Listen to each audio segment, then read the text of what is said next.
My name is Emily, and on my 34th birthday, everything changed. I had been saving for months for the perfect designer dress.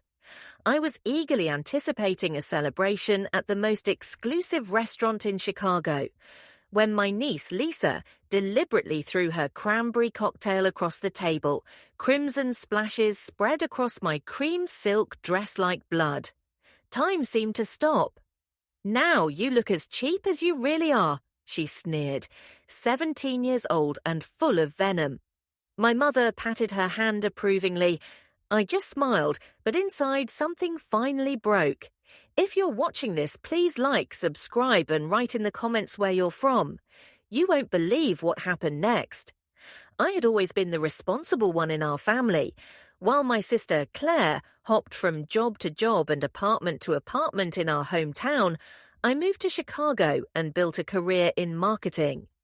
Thanks to talent and countless sleepless nights, I rose from a junior coordinator to an executive director at one of the largest firms in the Midwest. My apartment with a view of Lake Michigan was a testament to these sacrifices, as was my carefully curated wardrobe and the luxury car I bought after my last promotion. Claire, 3 years older than me, chose a different path. She got pregnant with Lisa at 20, dropped out of college, and moved from one boyfriend to another, working minimum wage jobs. I never judged her choices, but I became the family's safety net. The landlord is threatening eviction. Could you help out just this once?" Such calls came monthly. The car broke down again. "Lisa needs to go to a dance recital. Can you send some money?" The additional credit card I got for Claire 2 years ago was meant for real emergencies. Instead, it became her source of funds for designer bags, weekend trips, and restaurants she could never afford.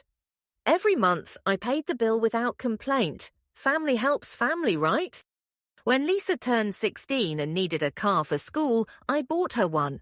Not just any car, but a safe and reliable sedan that I registered under my name for insurance purposes.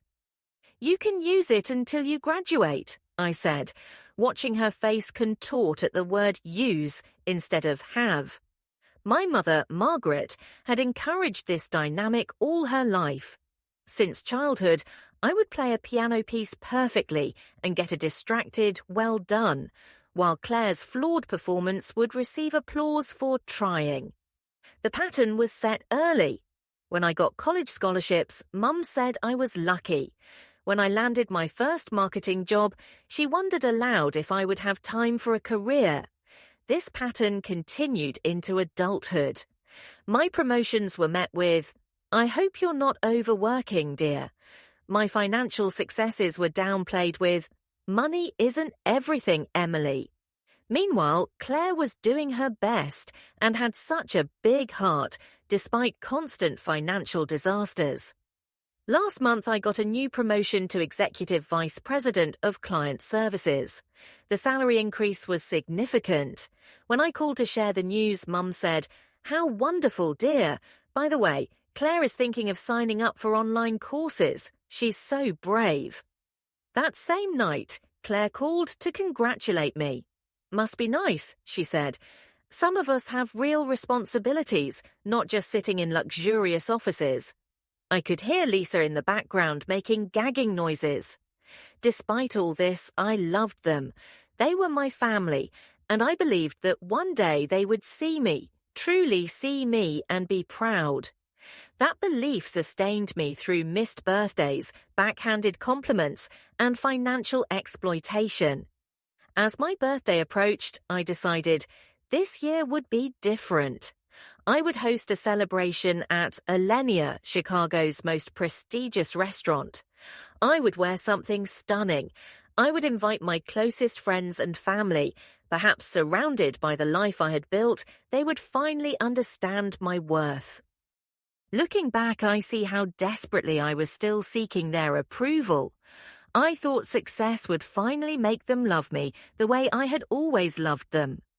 I didn't understand then that some people are determined not to understand you, especially when your achievements highlight their failures. Preparations for the party became a project I immersed myself in with my usual precision. Alinea required reservations 3 months in advance, and I set a reminder to call the moment their booking system opened. When I secured a private room for 8 on my actual birthday, it felt like a sign. This time would be different. The next step was the dress. I wanted something special, something that reflected who I had become. I spent 4 weekends in boutiques until I found it, a cream silk Stella McCartney sheath dress, just below the knee, with delicate crystal embroidery on the neckline. At $3,000 more than I had ever spent on a single item, but when I tried it on, I knew it was perfect. The saleswoman smiled as I twirled in front of the mirror. "A special occasion?" she asked, carefully wrapping the dress in tissue paper. "My birthday, dinner at Alinea. How wonderful! Your husband must be very proud." I shook my head.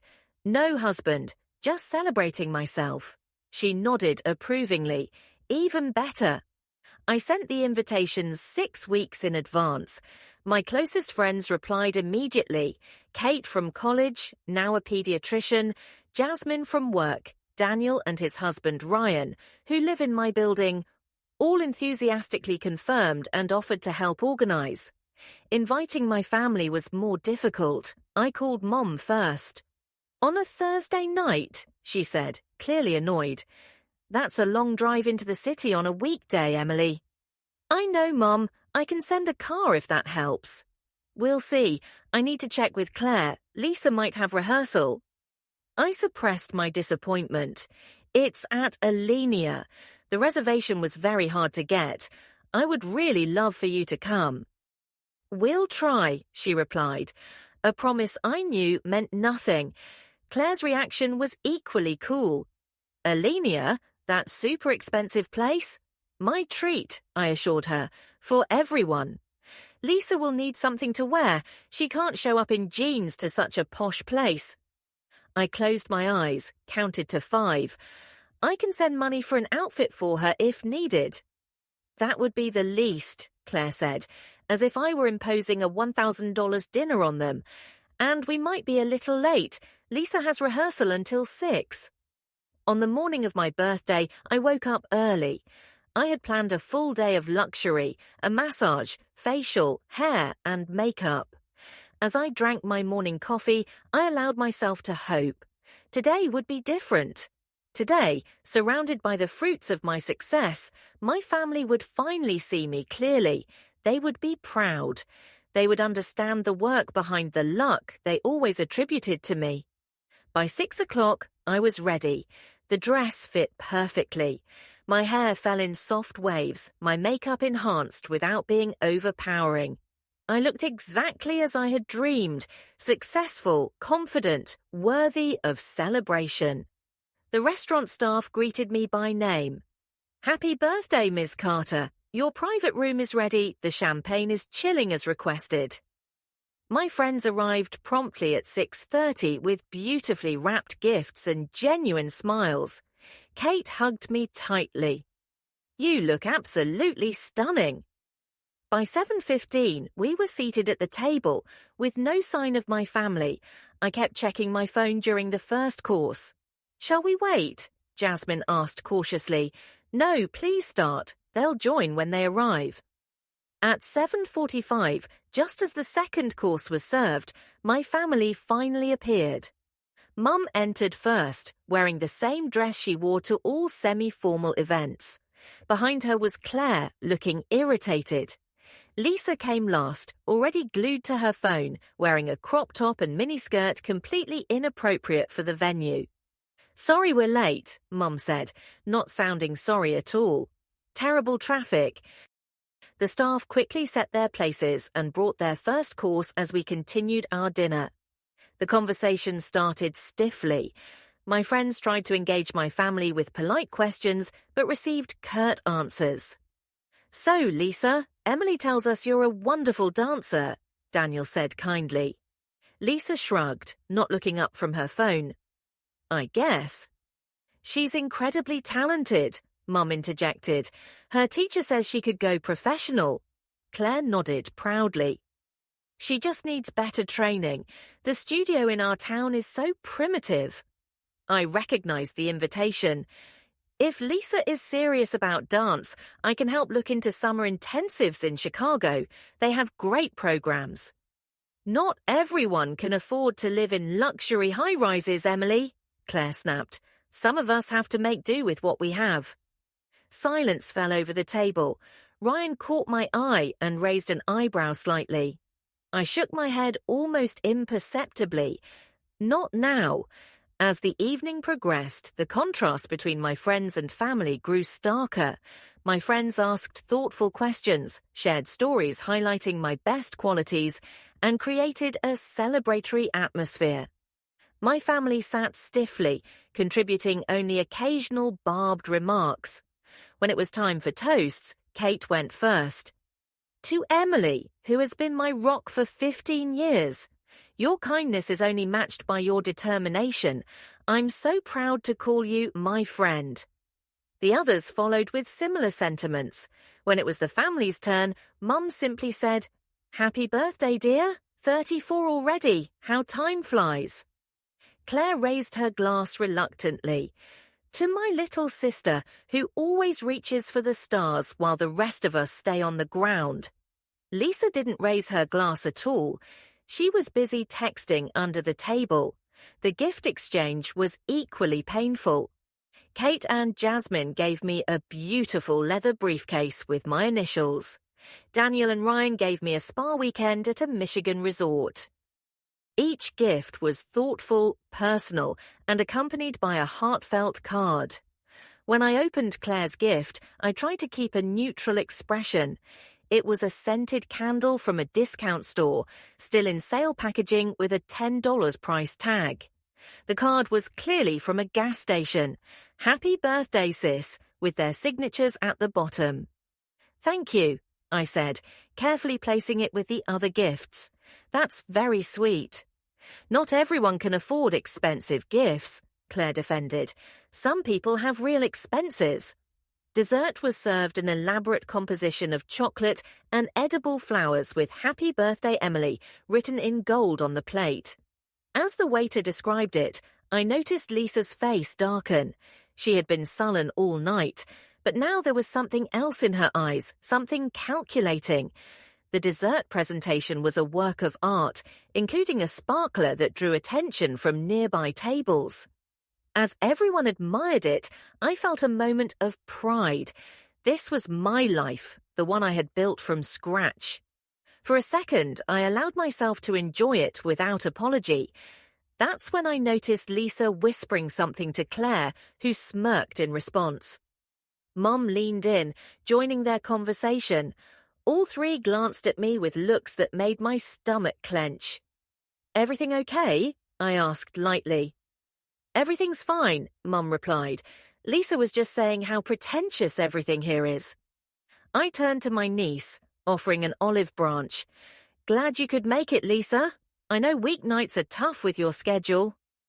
Lisa looked me directly in the eyes for the first time that evening. Whatever, must be nice to throw money around like this when people are starving in the world.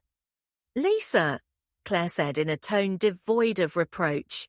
Be nice, it's your aunt's birthday. My friends exchanged uncomfortable glances. Daniel cleared his throat. So, Emily mentioned you'll be looking at colleges soon, Lisa. Any thoughts on what you want to be? Lisa rolled her eyes. Not everyone gets the chance to go to college. Some people have to work for a living. Actually, I interjected carefully, I've been setting aside some money for your education. There are great dance programs with scholarships. Silence fell over the table. This was news to everyone, including Claire, who looked confused. What do you mean? You've been saving money? A college fund, I explained. I started it when you were born. Not a huge amount, but enough for community college, maybe more with scholarships. Mum frowned. You never mentioned this. I wanted it to be a surprise when the time came, and since you're thinking about the future, it seemed appropriate to mention. Instead of gratitude, I saw 3 faces harden simultaneously. Mum pursed her lips. Claire's eyes narrowed. Lisa, now angrier, clenched her water glass so hard her knuckles turned white. "So you've been sitting on a pile of money all this time while we struggled?" Claire's voice took on a dangerous tone I recognized from childhood. "While I worked 2 jobs, while Mum mortgaged her house to help me with rent." "That's not what I meant," I began, feeling the evening slip away. "I saved it specifically for her education. It's in a trust fund." "Always the savior," Claire hissed, "always making the rest of us look bad." My friends were now openly uncomfortable. Kate put a supportive hand on my arm, but remained silent. What could she say? This was family dirt being aired in the worst possible place. "Let's just enjoy dessert," I suggested, trying to salvage the celebration. "We can discuss the fund another time." "No, let's discuss it now," Lisa suddenly spoke up. "I don't need your charity. I don't need anything from you." "Lisa, sweetie," Mum tried to intervene, "your aunt just wants to help." "She wants to control everything, like always," Lisa blurted out. "Walks around like she's better than everyone because she has money. Acts like we should be grateful for her handouts." The restaurant around us seemed to grow quiet, though I knew it was just my attention narrowing to this terrible moment. The beautiful evening I had planned for months was crumbling before my eyes. "That's not true," I said quietly. "I love you. I want to help because you're my niece, and I care about your future." Lisa stood up abruptly, grabbing her nearly full glass of cranberry cocktail, a non-alcoholic version the restaurant had specially prepared for her. "You want to know what I think of your help?" Her voice trembled. "You want to know what I think of your pretentious dress, restaurant, and life?" Before anyone could react, she threw the contents of the glass directly at me. The cold liquid hit my chest and face, instantly soaking into the 3,000 cream silk dress. Crimson streaks ran down the fabric, staining it irrevocably. In the shocked silence that followed, Lisa delivered the final blow. "Now you look as cheap as you really are." My friends gasped. Daniel half rose, but I stopped him with a gesture. Now the restaurant was truly silent. Every table was watching the drama in our corner. I waited for Mum to scold Lisa, to make her apologize, to do anything to acknowledge the cruelty of what had happened. Instead, she patted Lisa's hand. "I think it's time we left," she said, standing up. "Emily, this was all too much. You know how teenagers get when they feel uncomfortable." Claire was already grabbing her purse. "We told you this place was too fancy. You should have chosen something simpler if you wanted us to come." I sat, stunned, crimson droplets dripping from the ruined dress onto the pristine white tablecloth. I felt dozens of eyes on me. "It's fine," I heard my voice say, calm despite everything. "Thank you for coming." As they left, leaving me humiliated in front of my friends and the entire restaurant, I maintained my composure. I dabbed my dress with a napkin, knowing it was futile. I smiled at my concerned friends. "Well, looks like the party ended a bit early." Kate immediately moved next to me, putting an arm around my shoulders. "Emily, I'm so sorry. That was unacceptable." Jasmine was already arranging things with the waiter. The bill was paid, the dessert leftovers boxed. Daniel and Ryan surrounded me protectively as we left the restaurant. My stained dress drew sympathetic looks from other guests. In the privacy of my apartment, surrounded by my real friends, I finally allowed myself to cry. The dress was destroyed. The evening was ruined. But more importantly, the fantasy I had clung to for years that my family would one day see and appreciate me was shattered irrevocably. As my friends comforted me and were outraged on my behalf, something inside me hardened. Years of financial support, emotional labor, and desperate attempts to earn their love had led to this moment of public humiliation. Something had to change. After my friends left, I sat alone in my living room, still in the stained dress. I took out my phone and scrolled through my banking app, looking at years of transactions, tens of thousands of dollars flowing from my accounts to support my sister and niece. The credit card statements showed boutique shopping, spa days, restaurants, far more luxurious than anything Claire could afford. Then I opened social media, and my blood ran cold. Lisa had already posted about the incident, a blurry photo of me in the stained dress with the caption, "When the rich auntie needs a reality check. Sorry, not sorry, cheap as she looks." The post already had dozens of likes, including one from my sister. In that moment, something inside me broke free. The need for approval, the desperate desire for familial love, the willingness to be used over and over, it all vanished. In its place was a clarity I had never felt before. I picked up my phone again and made 2 calls. The first was to the credit card company. The second was to my lawyer. Alone in my apartment, I finally took off the ruined dress. $3,000 of silk and beading, destroyed in seconds by deliberate cruelty. I hung it in the bathroom, a crimson reminder of this turning point. The shower water ran hot as I washed the cranberry juice from my skin and hair. Years of similar moments raced through my head, Claire accidentally spilling wine on my graduation dress, Lisa forgetting to tell me about family gatherings, Mum downplaying every achievement with faint praise, immediately switching to Claire's latest crisis. Why had I tolerated this treatment for so long? The question echoed as I wrapped myself in a robe and sat on the edge of my bed, staring into space. My phone vibrated with messages from friends. "Kate, are you okay?" Daniel, "That was unforgivable. Do you need me to come back?"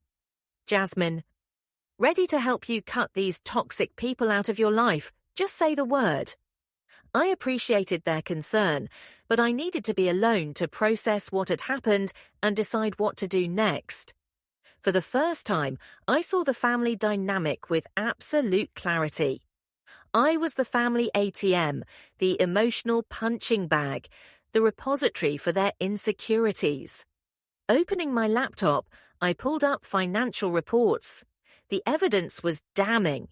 In the last 5 years alone, I had transferred over $78,000 to Claire for emergency help.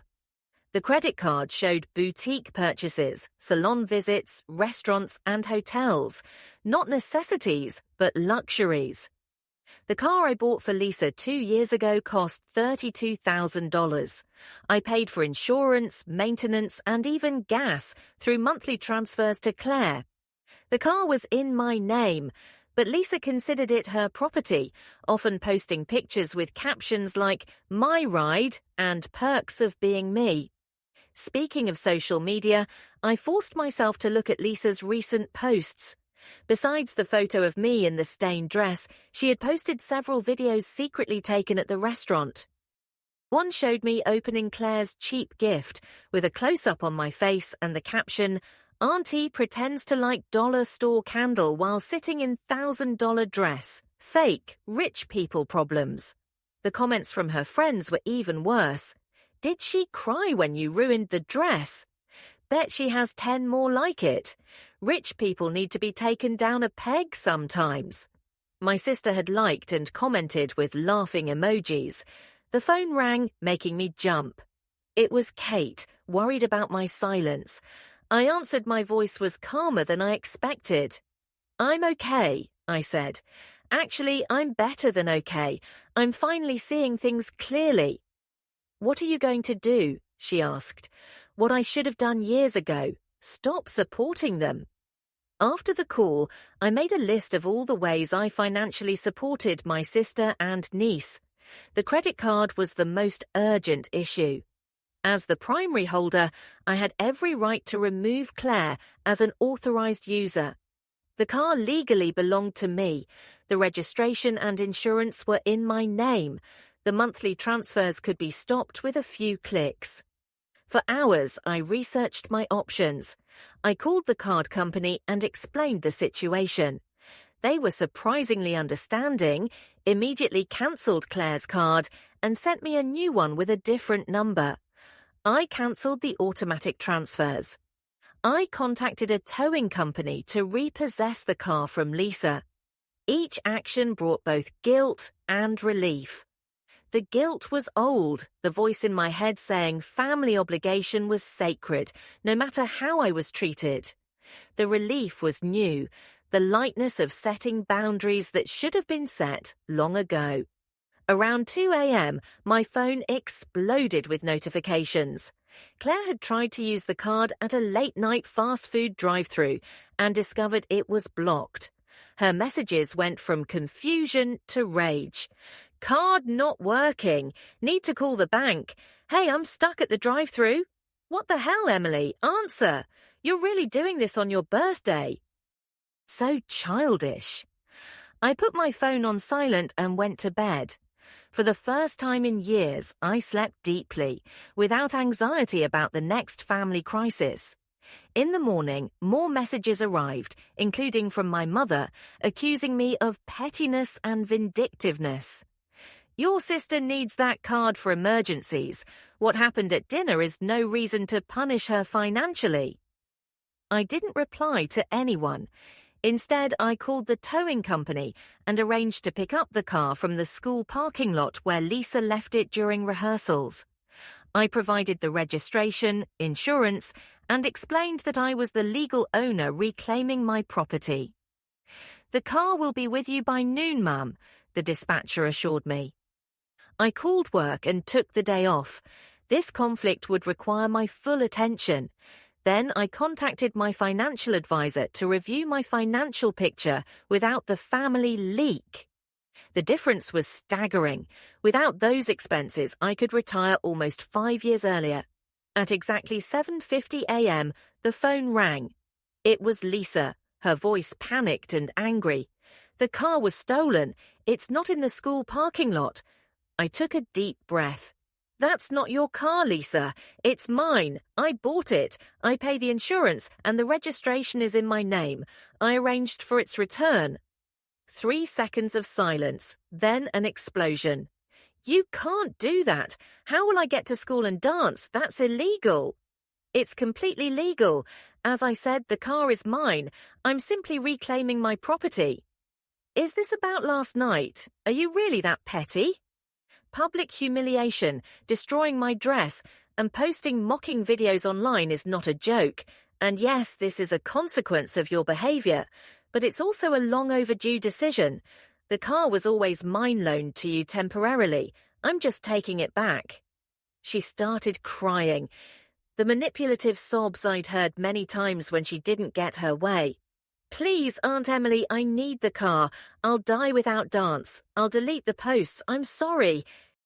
I'm sorry too, I said, surprising myself by meaning it. But the decision is final. I hung up while she was still pleading. Minutes later, Claire called. I sent it to voicemail and listened to her furious message accusing me of ruining her daughter's life over a spilled drink. Then Mom called, her voice trembling with tears, begging me to reconsider, not to punish Lisa for one mistake. One mistake. As if last night existed in a vacuum, outside of years of similar behavior. As if I hadn't endured a lifetime of being both an ATM and a punching bag for their resentments. I sent the same message to everyone. I am willing to talk in person at my apartment at 3 p.m. We have much to discuss about the future of our relationship. Then I gathered evidence. Bank statements, card bills, car payments, insurance documents, screenshots of the posts, all clear and indisputable. By the time they arrived, I would be fully prepared to show them exactly what they were losing with their behavior. At 11:30, the towing company called. Car is in our possession, Mom. A young lady tried to interfere, but we explained the situation and showed the documents. It will be with you within the hour. I thanked them, adding a tip for the difficult situation. I ordered lunch, ate calmly, and prepared for the coming confrontation. For the first time in my adult life, I wasn't afraid of my family's disapproval. Their power over me had been broken by one cranberry-coloured evening of clarity. The morning after my birthday unfolded with methodical precision. I woke up early after a surprisingly peaceful sleep, made coffee, and reviewed my plan. The clarity I felt was almost euphoric-like surfacing after years underwater. The first call was to the credit card company at exactly 8 a.m. "Good morning, this is Emily Carter. I need to immediately remove an authorized user from my account." The representative was professional but curious. "May I ask the reason?" "The authorized user has been using the card inappropriately for personal expenses unrelated to emergencies." "I understand, Ms. Carter. I'll process that now. Please note any pending charges will go through, but no new ones will be authorized." "Understood. And please send me a new card with a different number." "Certainly. We'll expedite everything. Is there anything else?" "No, thank you. That's all." The entire call took less than 10 minutes. After years of paying Claire's excessive bills without complaint, it was unreal how easily I could stop this financial drain. One call and the main channel of exploitation was closed. The second call was to my friend Thomas, a property lawyer. "Emily, I heard about last night from Kate. Are you okay?" "Getting there," I replied. "I need quick legal advice regarding the car." I explained the situation. The car was in my name, used exclusively by Lisa, all expenses paid by me. "You're on solid legal ground," he assured me. "The vehicle is registered to you, you pay the insurance, there's no documentation of a gift. You can reclaim it at any time." Even though I said she could use it until graduation. Oral agreements with a minor are hard to enforce. Use is not own. You have the right to reclaim your property. Relief washed over me. "Thank you, Thomas. I'll document everything." The third call was to a reliable towing service. I explained I needed a car picked up from a school parking lot. I prepared scans of the registration and insurance. "We'll need the documents before starting the operation." I sent the files and scheduled the pickup for 7:30 a.m., knowing Lisa would be at morning rehearsal. "Please be discreet. There may be misunderstandings about ownership." "Understood. Our drivers are trained for these situations." The next call was to my financial advisor. We had a quarterly meeting scheduled, but I couldn't wait. "Janet, I need to review my financial commitments. I'm making significant changes to my family support." Janet had long been skeptical of my level of support for my sister, but had always been tactful. "I have time this afternoon." "Great. I'll be there at 1 p.m. The final preparation was emotional. I took out my journal and wrote down what I wanted to say to my family.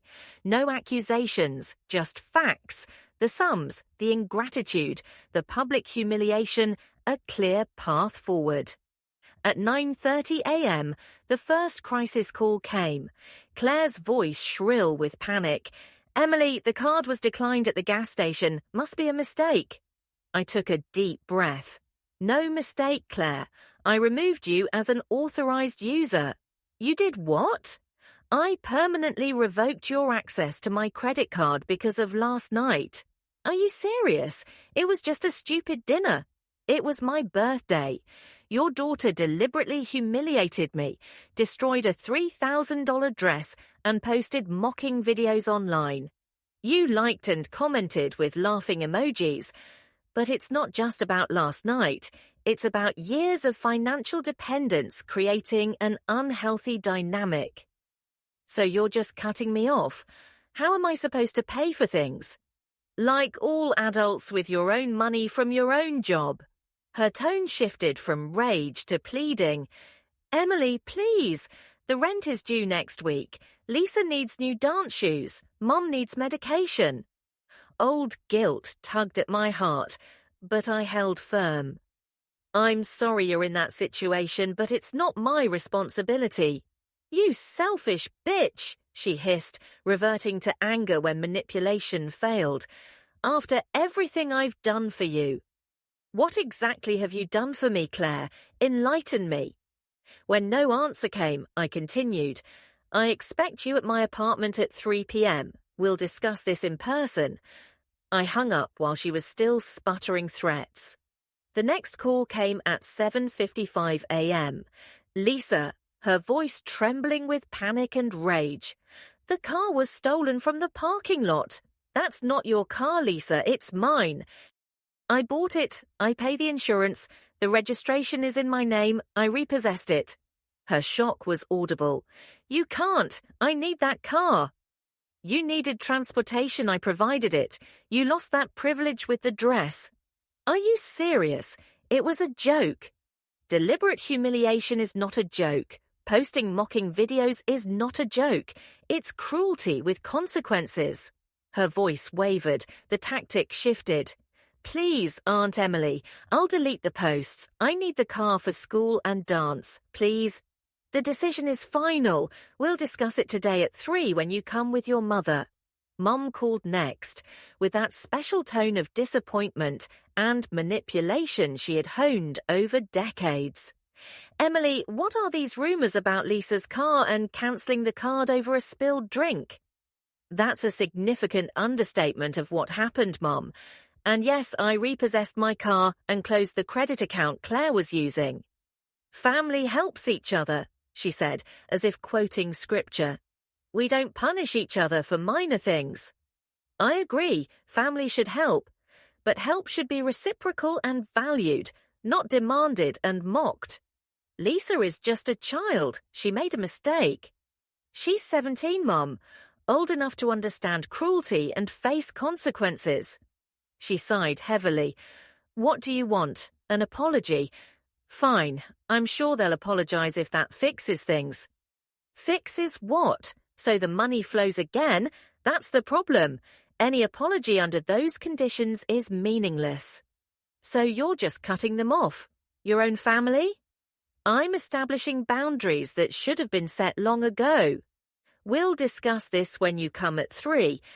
My meeting with Janet was a revelation. She compiled a spreadsheet of my financial support for the family over 5 years. Just over $116,000 total, she said, turning the screen, not including the car. Seeing the number in black and white was a shock. And if you had invested that money, she ran a calculation. With moderate growth, you'd have an additional $122,000 in your portfolio today. Going forward, if you stop the support, you could retire 4 years earlier or buy that country property you've wanted, or both. The possibilities unfolded before me. Freedom from financial obligations meant the freedom to live my own life. When I returned to my apartment, the tow truck had already delivered the car to the building's garage. The concierge handed me the keys with a sympathetic smile. The young lady at the school was quite upset, said it was her car. Family misunderstanding, I replied simply. Thank you for your professionalism. The next hour, I prepared the apartment for the confrontation. I laid out the financial documents on the dining table. I printed screenshots of Lisa's posts. I prepared coffee and water, but no snacks or cozy touches. This was not a friendly visit. At exactly 2:55 p.m., the building security called, Ms. Carter, you have 3 visitors, Claire, Lisa, and Margaret Carter. Send them up, I replied, squaring my shoulders. A knock came a moment later, 3 sharp raps full of anger. I opened the door and saw what I expected. Claire red-faced with rage, Lisa puffy-eyed from tears but still defiant, Mum with the martyr expression that had crushed me since childhood. Come in, I said calmly. We have a lot to discuss. They entered like invaders. Claire first, barely containing her fury. Lisa next, sulking. Mum last, with her face of perpetual disappointment. Have a seat, I said, pointing to the table with the documents. I'm not sitting anywhere until you explain yourself, Claire shouted. How dare you leave my daughter without a car? Cancel the card without warning? I remained calm. The car is registered to me. I pay the insurance. Legally, it's mine. You gave it to Lisa.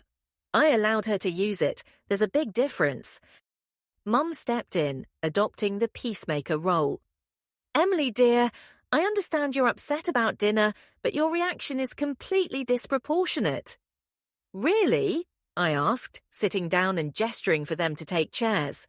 Please sit. I want to show you something. Reluctantly, they took their seats. Lisa immediately slouched in her chair, arms crossed. These are my bank statements for the last 5 years, I began, sliding a folder forward. All transfers to Claire, total $47.32. Claire's eyes widened slightly, but she remained silent. These are the credit card statements for the card I allowed for emergencies. Total amount $31,880. Purchases, designer clothes, restaurants, concert tickets, spas. Not what most people consider emergencies. Mum coughed uncomfortably. Family helps family, Emily. You've been fortunate with financial success. I worked hard for that success, I corrected. 60, 70-hour weeks for years, sacrificing relationships and personal time. I earned every promotion. I moved to the next document. This is the bill of sale for the car Lisa uses.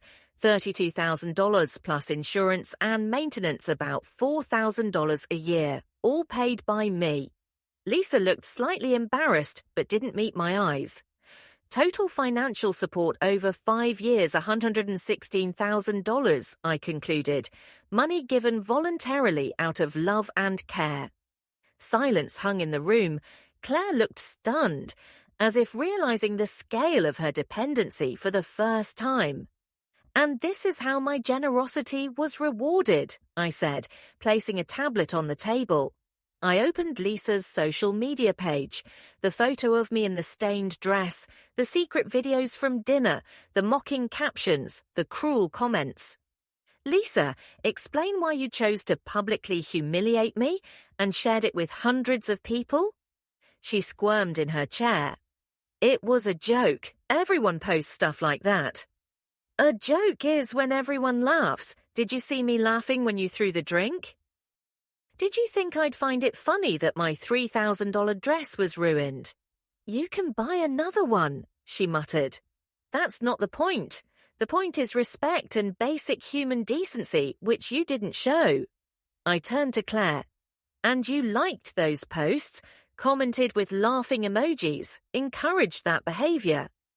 I didn't think it was that serious, she weakly defended. And finally to Mom. When Lisa threw the drink on me, you took her side, comforted her as if she were the victim. Mum looked genuinely puzzled. She was upset. She was upset because she had just publicly humiliated me, and your first reaction was to comfort her, not condemn her disgusting behavior. I stood up, walked to the window, gathered my thoughts, and turned back to them. For years, I have supported you financially and emotionally. I never asked for anything in return except basic gratitude and respect. Last night made it clear I can't even expect that from you. Claire finally grasped the seriousness. So you're just cutting us off completely. I'm establishing boundaries that should have been set long ago. The card is cancelled. Financial support is terminated. The car is mine again. How will I get to dance? School, Lisa blurted out. Like thousands of other teenagers, walk, take the bus, carpool with friends. That's not fair. Neither is being mocked by someone I've generously supported for years. Mum tried a different approach. Emily, I understand you're hurt, but this feels like punishment. Family shouldn't punish each other. This isn't punishment. These are natural consequences. When you treat someone who supports you poorly, that support can be withdrawn. The reality of their situation began to sink in. Claire paled. The rent is due next week. I can't manage without your help.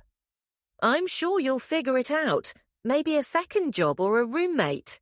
What about Lisa's dance, the college fund? The college fund remains. It's in a trust and accessible upon enrollment. Dance is something you'll need to budget for. Lisa's eyes widened. So you're not taking the college money? It was always for your education. A heavy silence settled over the room. The family exchanged uneasy glances, clearly bewildered. Their usual tactics, guilt, manipulation, tears, anger, had failed. I can't believe you do this to your own family, Mum finally said, reverting to emotional manipulation. After everything we've been through together. What exactly have we been through together, Mom? When did you support me in hard times? When did you celebrate my successes without envy? When did you show me even a tenth of the care I've shown you? She had no answer. Claire, always more adaptable, shifted tactics. Okay, we messed up. We're sorry. What do we need to do to fix this? This isn't fixed with rushed apologies. It's about a fundamentally broken dynamic that's lasted decades. Repairing it will take time and effort if it's even possible. So that's it? You're just abandoning us? Lisa's voice trembled. Her teenage bravado gave way to genuine fear. I softened slightly. I'm not abandoning you. I'm stopping the enabling of destructive behavior. No more ATM. No more accepting disrespect and cruelty as normal. I returned to the table and gathered my documents into a neat stack. I want each of you to reflect on our relationship. What you've contributed versus what you've taken, how you've treated me, whether that truly reflects the love you claim to feel. For the first time, I saw uncertainty in Mum's eyes, perhaps even the beginnings of real remorse. What now? She asked quietly. Now you go home and learn to live within your actual means. Create a budget without my financial support. Decide whether having me in your life matters enough to treat me with respect. I walked to the door and opened it, a clear signal the conversation was over. I love you all, I said, surprised by the sincerity of my own words. But I won't accept conditional love and disrespect anymore. They left in silence. As Mum passed last, she paused. I never meant to hurt you. I know, but you did it again and again, and now we all have to live with the consequences. The door closed. I stood alone in the quiet apartment. For the first time in my adult life, I felt true freedom. The weight of obligation and unreciprocated familial love had lifted. Whatever lay ahead, I would face it on my own terms. 6 months passed. Each day was a small step toward a new normal. Spring turned to summer, summer to autumn. My life transformed in subtle yet profound ways. The first month after the confrontation was the hardest. My phone buzzed constantly with messages, anger, pleading, manipulation. I responded with facts but refused to engage emotionally. Gradually, the messages slowed, then stopped entirely for 2 weeks. The silence was both painful and peaceful. Then came a message from Lisa that changed everything. Got a job at the mall, saving up for a car, not asking for money, just wanted you to know. This simple message free of demands or accusations was the first sprout of something new growing on the scorched earth of our relationship. I replied, I'm proud of you. It's not easy. Claire's transformation took longer. According to Mum, she cycled through anger, depression, and finally reluctant acceptance. 3 months later, she landed a better job as an office manager and moved into a smaller apartment she could actually afford. When she finally texted, her message surprised me. Thanks for forcing me to stand on my own 2 feet. Hate that it came to this, but I needed the push. Mum proved the toughest case. Decades of prioritizing Claire and overlooking me couldn't be undone overnight. We started with brief, neutral weekly calls. She still slipped into old patterns, mentioning how Claire and Lisa suffered without my support. But I gently steered the conversation back. Glad to hear about Claire's new job. Must be easier for everyone. Slowly, Mum began to see me clearly asking about my work, friends, and life with genuine interest, not just formality. One day, she surprised me. "You sound different, Emily, happier." "I am. Boundaries have been good for me." "I see that now," she said thoughtfully. "I'm sorry. Sorry I never saw you before." It wasn't an apology, but it was a beginning. By the 6-month mark, we'd moved to monthly family dinners, not at expensive restaurants, but at Mum's house. Simple meals where we relearned how to be together without the distortion of financial dependence. Lisa, now working part-time and applying to colleges, had matured remarkably. At one dinner, she asked to speak with me privately afterward. We walked through Mom's garden at dusk. "I need to properly apologize," she said, meeting my eyes. "What I did on your birthday was cruel and stupid. I was jealous of your life, your success. It seemed like everything came easily to you, but not to Mom and me." "It was never easy," I said. "I worked hard for everything I have. The difference is I took responsibility for my choices." She nodded. "I get it now. Working a minimum wage job is a great education." I laughed. "I can imagine." "You know," she continued, "I actually like earning my own money. It feels good to buy something knowing it's truly mine, not a handout." "That's how independence works," I agreed. "Harder, but more satisfying." "And about college?" she asked cautiously. "Is the fun still real?" "Yes, education was always the purpose of that money and still is."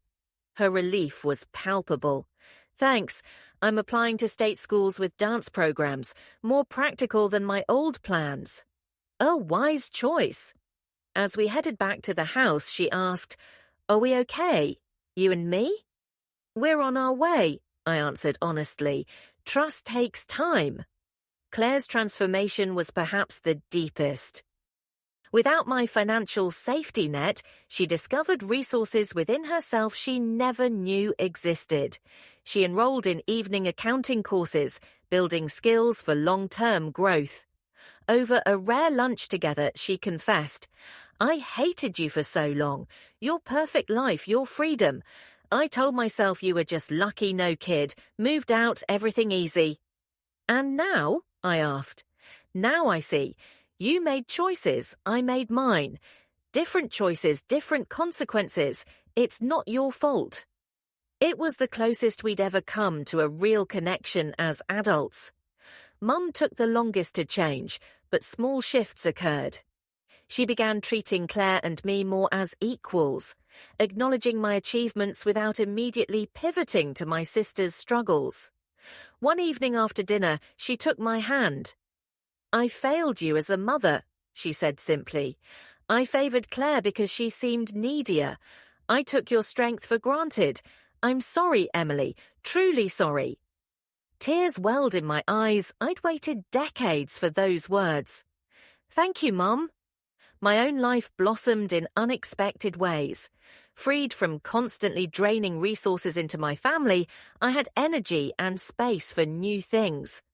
I signed up for photography classes I'd long wanted to take. I socialized more, no longer the on-call crisis responder for family emergencies. I even took a 2-week trip to Italy, a dream I'd held for years. As my 35th birthday approached, I considered celebrating quietly. Last year's disaster was still fresh, but Kate convinced me otherwise. You can't let one bad experience rob you of celebrations forever. Just do it differently this time. I hosted a small gathering at Mum's house, no fancy restaurant, no designer dress, just family, close friends, home-cooked food, and heartfelt conversation.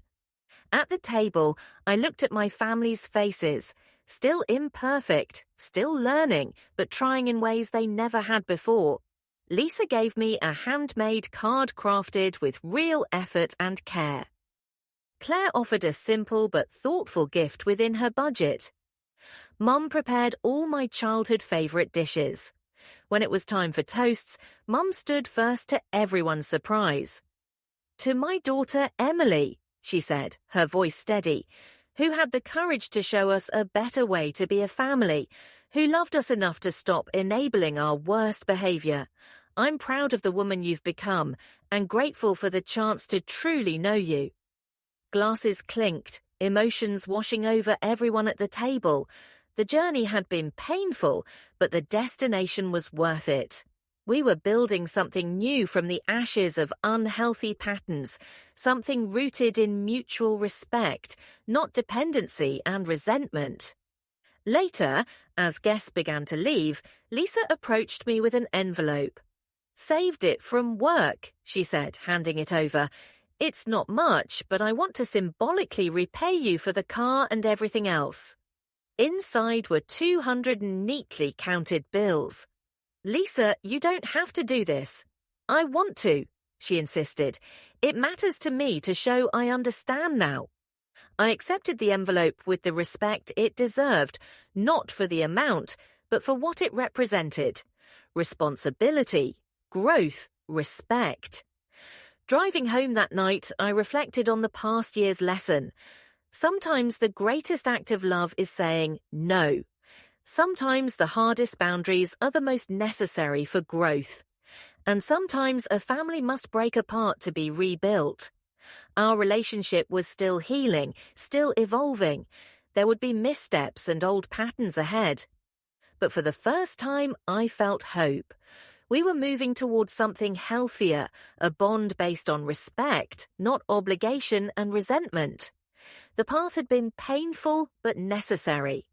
By affirming my own worth, I'd given my family a chance to rise to their best selves instead of drowning in dependency. And I'd claimed my right to be valued, respected, and truly loved. If you've ever dealt with demanding family members or struggled to set boundaries with loved ones, share your experience in the comments. How did you handle it? What worked? And if you found this story of family transformation meaningful, please like, subscribe, and share it with someone who might need it. Remember, sometimes the hardest decisions lead to the most essential healing.